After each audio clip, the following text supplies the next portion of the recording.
हाँ दोस्तों, चलिए दूसरा टॉपिक आ गया आपका।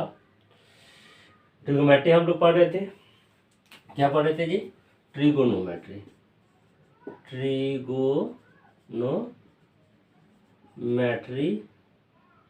इंट्रोडक्शन।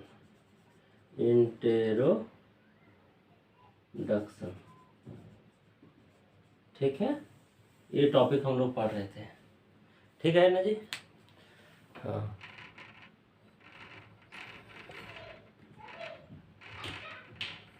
देखिए क्या पढ़ रहे थे? ट्रिग्नोमेट्री इंट्रोडक्शन पढ़ रहे थे, मतलब क्लास 10 का क्लास 10 11th के लिए है। ठीक है, तो उसमें से चैप्टर 8 हम लोग पढ़े, इंट्रोडक्शन ऑफ ट्रिग्नोमेट्री, मतलब त्रिकोणमितीय परिचय। ठीक है, उसमें से हम लोग थोड़ा सा पढ़ लिए हैं। क्या पढ़ लिए हैं सो देखिए थोड़ा सा।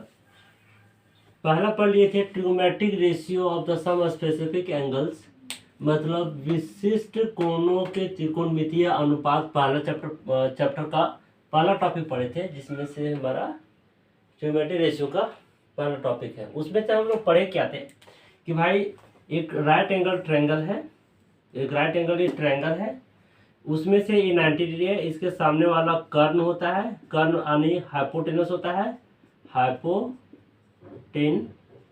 होता है। ये एंगल को अगर के माध्यम मान करके बनाते हैं तो ये हो जाता है लंब, लंब आने की परपेंडिकुलर, और ये हो जाता है बेस यानी आधार।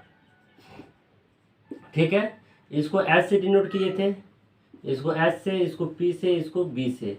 इसमें 6 रेशियो जाते हैं। क्या क्या आते हैं जी? साइन, कोस, टेन। तो साइन में क्या आ जाता है? लंब, लंब बटा कर्ण आने की परपेंडिकुलर बाय हाइपोटेनस। इसमें आ जाता है आधार बटा कर्ण, मतलब आ जाता है बेस बटा हाइपोटेनस। और इसमें आ जाता है ये चीज लंब बटा आधार, लंब बटा आधार।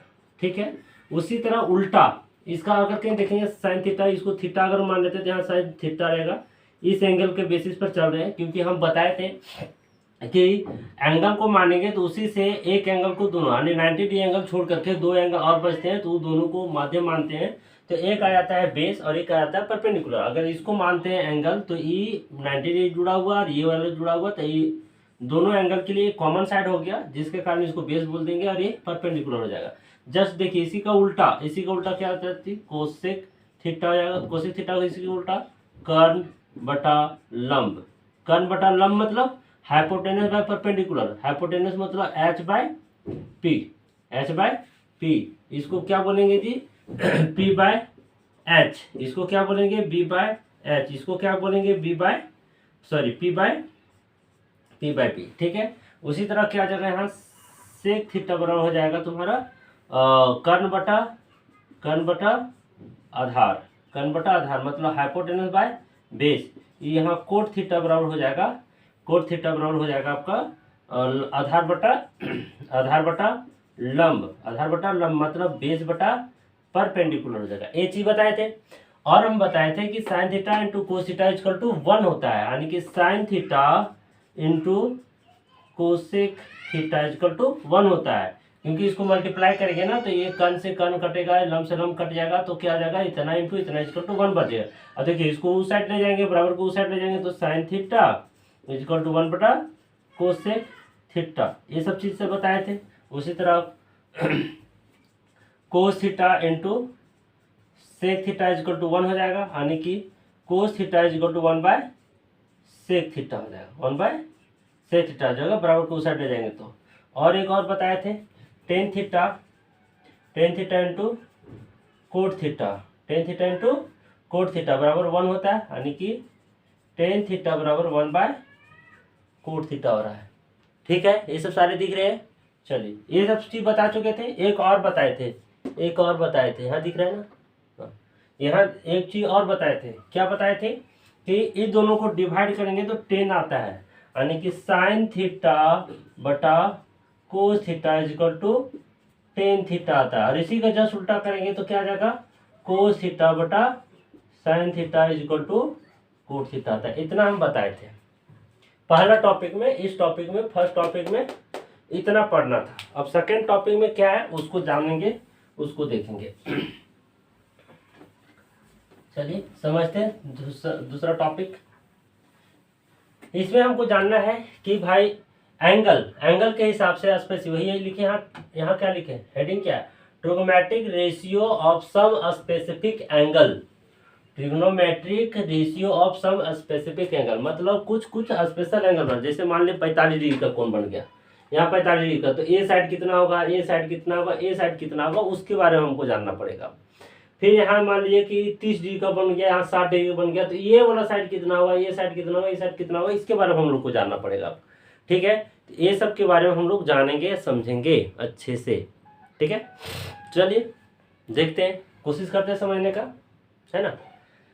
तो इसको तो बहुत इजी है समझाना, समझ में तो आ ही जाता है, समझ में आ जाता है। कैसे समझ में आएगा सो समझिए, एक फार्मूला बताते हैं, उसके बाद आपका बुक में जैसे बना हुआ उसे हम बता देंगे। ठीक है, एक फार्मूला बताते हैं, थोड़ा छोटा सा फार्मूला है, मतलब ट्रिक है।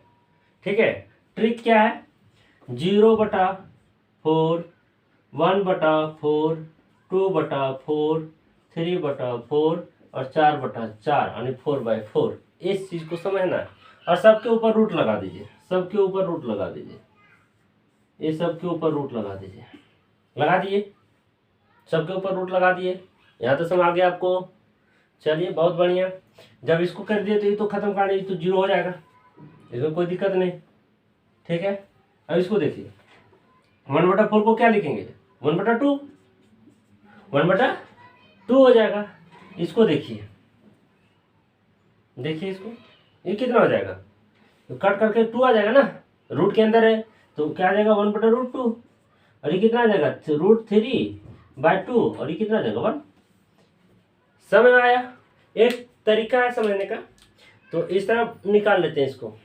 तो साइन 0 डिग्री का वैल्यू कितना आ जाएगा, साइन 0 डिग्री का 0, साइन 30 डिग्री का ये आ गया 1/2, 1/2, साइन 45 का वैल्यू आ गया 1/√3, सॉरी 1/√2, और साइन 45 का साइन 60 का वैल्यू √3/2, और ये 90 का 1 हो गया। एक ही जानना है, बाकी सारा समझ में आ जाता है। तो इससे समझना है, इससे समझ में तो ईजी आ जाता है। अब हम बताए थे साइन और कोस में क्या रिलेशन होता है। जो साइन का 0 डिग्री का वैल्यू है, साइन का जो 0 डिग्री का वैल्यू है, ठीक है, साइन का जो 0 डिग्री का वैल्यू है, कोस में 90 डिग्री का वैल्यू होता है। क्या बोले, जो साइन में 0 डिग्री का वैल्यू है वो, अब देखिए, साइन में जो 0 डिग्री का वैल्यू है वो कोस में 90 डिग्री का वैल्यू आ जाता है। ठीक है, और जो साइन में 30 डिग्री का वैल्यू है वो कोस में 60 डिग्री का वैल्यू के बराबर आ जाता है। यहाँ तो समझ आया। उसके बाद जो, अच्छा ये 45 का है तो 45 का ही नीचे उतर जाएगा, ये इसके ऊपर आ जाएगा। जो साइन में 60 डिग्री का वैल्यू है वो इधर आएगा, और 90 वाला यहाँ आ जाएगा, ये 1 आ जाएगा, और ये 1/√3/2 आ जाएगा। ठीक है, अब समझिए वाला, समझने वाला बात यहाँ ये है कि टेन थीटा का इसको डिवाइड करेंगे तो टेन थीटा आता है। अभी आपको समझाए थे पीछे, यानी कि साइन थीटा बटा कोस थीटा को करेंगे तो क्या आ जाएगा, क्या आ जाएगा, टेन थीटा। तो 0/1 इज इक्वल टू 0। ठीक है, अभी दोनों को डिवाइड करेंगे अगर तो 1/√3 आएगा, और इन दोनों को डिवाइड करेंगे तो 1 आ जाएगा। इन दोनों को डिवाइड करेंगे कितना आ जाएगा जी, √3 आ जाएगा। और इसको डिवाइड करेंगे तो 1/0, जिसको इन्फिनिटी बोलते हैं, हिंदी में लिखा रहेगा अपरिभाषित। अपरिभाषित मतलब जिसका डेफिनेशन नहीं हो सकता है, जिसका डेफिनेशन नहीं हो सकता है। ये बात समझ में आया, ये बात आपको। चलिए अब यहाँ समझिए, ये तो समझ आ गया होगा आपको। इसको और इसको डिवाइड करेंगे ये चीज आएगा, इसको डिवाइड करेंगे ये चीज आएगा। यहाँ तक क्लियर हुआ। कोट में बहुत ईजी है, जैसे साइन में किए थे, साइन और कोस में इसका वाला 90 वाला यहाँ कर दिए थे, 0 वाला यहाँ कर दिए, 30 वाला इसका 60 में कर दिए, इसका 60 वाला इसका 30 में कर दिए, 45 का 45 में भर दिए। उसी तरह यहाँ है, उठाइए 90 वाला यहाँ भर दीजिए, उठाइए 0 वाला यहाँ भर दिए, मतलब 90 डिग्री वाला यहाँ आ जाएगा, 0 डिग्री वाला यहाँ आ जाएगा। ठीक है, 10 0 डिग्री का वैल्यू कोट में 90 डिग्री का वैल्यू बराबर आएगा। 10 में 90 डिग्री का वैल्यू कोट में 0 डिग्री, कोट 0 डिग्री बराबर हो जाएगा। 30 का वैल्यू √3 यहाँ हो जाएगा, यानी कोट 10 30 का जो वैल्यू 10 60 का जो वैल्यू है वो कोट में 30 डिग्री का वैल्यू हो जाएगा, और जो 10 में 30 डिग्री का वैल्यू है उसको कोट में 60 डिग्री का वैल्यू हो जाएगा। और इसमें क्या आ जाएगा, ये तो 10 45 का 45 रह जाएगा। यहाँ तक समझ गया आपको? कोई डाउट है यहाँ तक समझने में? नहीं, चलिए यहाँ तक समझने में दिक्कत नहीं है तो बहुत अच्छा। सेक में अभी हम बोले थे कि भाई सेक जो होता है ना इसका उल्टा होता है, कोसेक का उल्टा। हम ये चीज लिखे थे, sec theta is equal to 1 cos theta, लिखे इस तरह थे, कोस थीटा बराबर 1 सेक थीटा, इस तरह लिखे थे, ये चीज लिखे थे। ठीक है, ये चीज भी होता है उल्टा, जो भी चीज है उसको उल्टा दो। देखिए यहाँ 1 है ना, तो 1 का उल्टा कैसे होगा, 1 है तो 1 का उल्टा 1/1, इसको सिर्फ नीचे ले जाना है तो 1 ही रह जाएगा। इसको उल्टाना है, कोस 30 डिग्री का वैल्यू जो होगा कितना आ जाएगा, √3/2 है, इसको उल्टाना है। तो सेक 30 डिग्री का इसको उल्टा, इसको ऊपर और इसको नीचे, 2/3 √3, तो क्या आ जाएगा 2/√3, इसका क्या आ जाएगा √2, इसका क्या आ जाएगा 2, इसका क्या आ जाएगा, आप देखिए हाँ 0 का उल्टा, 0 का उल्टा, 0 का उल्टा क्या आ जाएगा 1/0, और 1/0 इक्वल टू इन्फिनिटी, ये क्या हो जाएगा जी, इन्फिनिटी। क्लियर है यहाँ तक? कोई डाउट है समझने में? एक बार और समझाते हैं। एक का उल्टा, एक कोस में चल रहा है, सेक का चल रहा है ना, सेक कोस में नहीं चल रहा है, कोस का ना उल्टा का चल रहा है सेक में, तो सेक में चल रहा है कोस को देखते हुए। इसका उल्टा एक, इसका उल्टा √3/2 है, यहाँ 2/√3 हो गया, 1/√2 है, तो इसका उल्टा क्या आ जाएगा 2/√2/1, दैट मीन √2/1, नीचे 1 है ना तो नीचे 1 का कोई वैल्यू नहीं। अब ये 1/2 है तो इसका 2/1 हो जाएगा, 1 नीचे है तो कोई फर्क नहीं पड़ता। 0 का उल्टा इन्फिनिटी। अब देखिए उसके इसका यहाँ कर दो, इसका यहाँ करो, इसका यहाँ करो, इसका यहाँ करो, इसको यहीं लिख दो। देखिए इसको यहाँ कर देते हैं तो इन्फिनिटी, मतलब सेक जो 90 डिग्री का वैल्यू होगा वो कोसेक 0 डिग्री वैल्यू के बराबर होगा। जो सेक 0 डिग्री का वैल्यू होगा वो कोसेक में 90 डिग्री का वैल्यू होगा। जो सेक में 30 डिग्री का वैल्यू होगा, जो सेक में 30 डिग्री का वैल्यू होगा वो कोसेक में कहाँ हो जाएगा, यहाँ आ जाएगा कितना 2/√3। सब है। जो कोसेक में 60 डिग्री का वैल्यू होगा वो कोसेक में 60 डिग्री का वैल्यू होगा, और ये जैसे है वैसे उतार दो। समझने में कोई दिक्कत नहीं। अब समझिए मेन चीज क्या है, वो चीज समझना आया कैसे, ये तो ट्रिक से बता दिए ना, ये चीज हम बताए ट्रिक से बताए तो समझिए। अब ट्रिक से बताए तो कैसे कैसे बनेगा सो समझिए।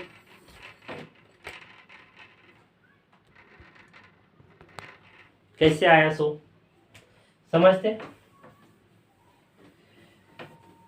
ठीक है समझते हैं। पहले शुरू ये वाला भरते हैं, सारा ट्रिग्नोमेट्री का 45 डिग्री वाला भरते हैं, कैसे आया सो समझना है। इस टाइप में सीबीएसई में क्वेश्चन आता है, ठीक है, कि प्रूव करना है कि साइन 45 डिग्री का वैल्यू 1/√2 है। ठीक है, क्या बोले, साइन 45 का वैल्यू 1/√2 है, कोस 45 का वैल्यू 1/√2 है। इसको प्रूव करना होता है, सिद्ध करने के लिए। कोट 45 डिग्री का वैल्यू 1/1 है। ये सब सारा चीज प्रूव करने के लिए आएगा। कैसे प्रूव करते हैं वो समझने वाला बात है। यहाँ समझिएगा, गौर करके समझिए तो ज़्यादा समझ में आपको आएगा। ठीक है, चलिए बहुत बढ़िया। समझिए, हम यहाँ एक चित्र बनाए हैं, ये वाला है ना, क्या बनाया है, समकोण त्रिभुज। हम मिटा करके इरेज करके अच्छे से बना देते हैं।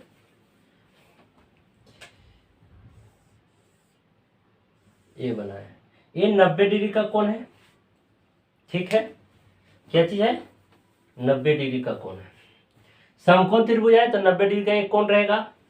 ठीक, अब समझिए बात, समझने वाला बात है। क्या समझने वाला बात है सो समझिए। ए मान लेते हैं नाम A B C, A B C है, ये 90 डिग्री का कोण है, ठीक है। अब हम जानते हैं कि त्रिभुज के तीनों कोणों का योग कितना होता है जी? 180। कितना होता है? 180 हुआ। त्रिभुज के तीनों कोणों का योग कितना हुआ? 180 हुआ, ठीक है। ये 180 हो गया। चलिए समझिए, तो ये अकेला 90 डिग्री के बराबर हो गया। ये कितना हुआ? अकेला 90 डिग्री बराबर। तो ये दोनों कितना के बराबर हो जाएगा? 90। ये भी ये दोनों एंगल का जोड़ कितना हो जाएगा? 90 डिग्री बराबर, ठीक है। ये दोनों एंगल कितना हो जाएगा? 90 डिग्री बराबर।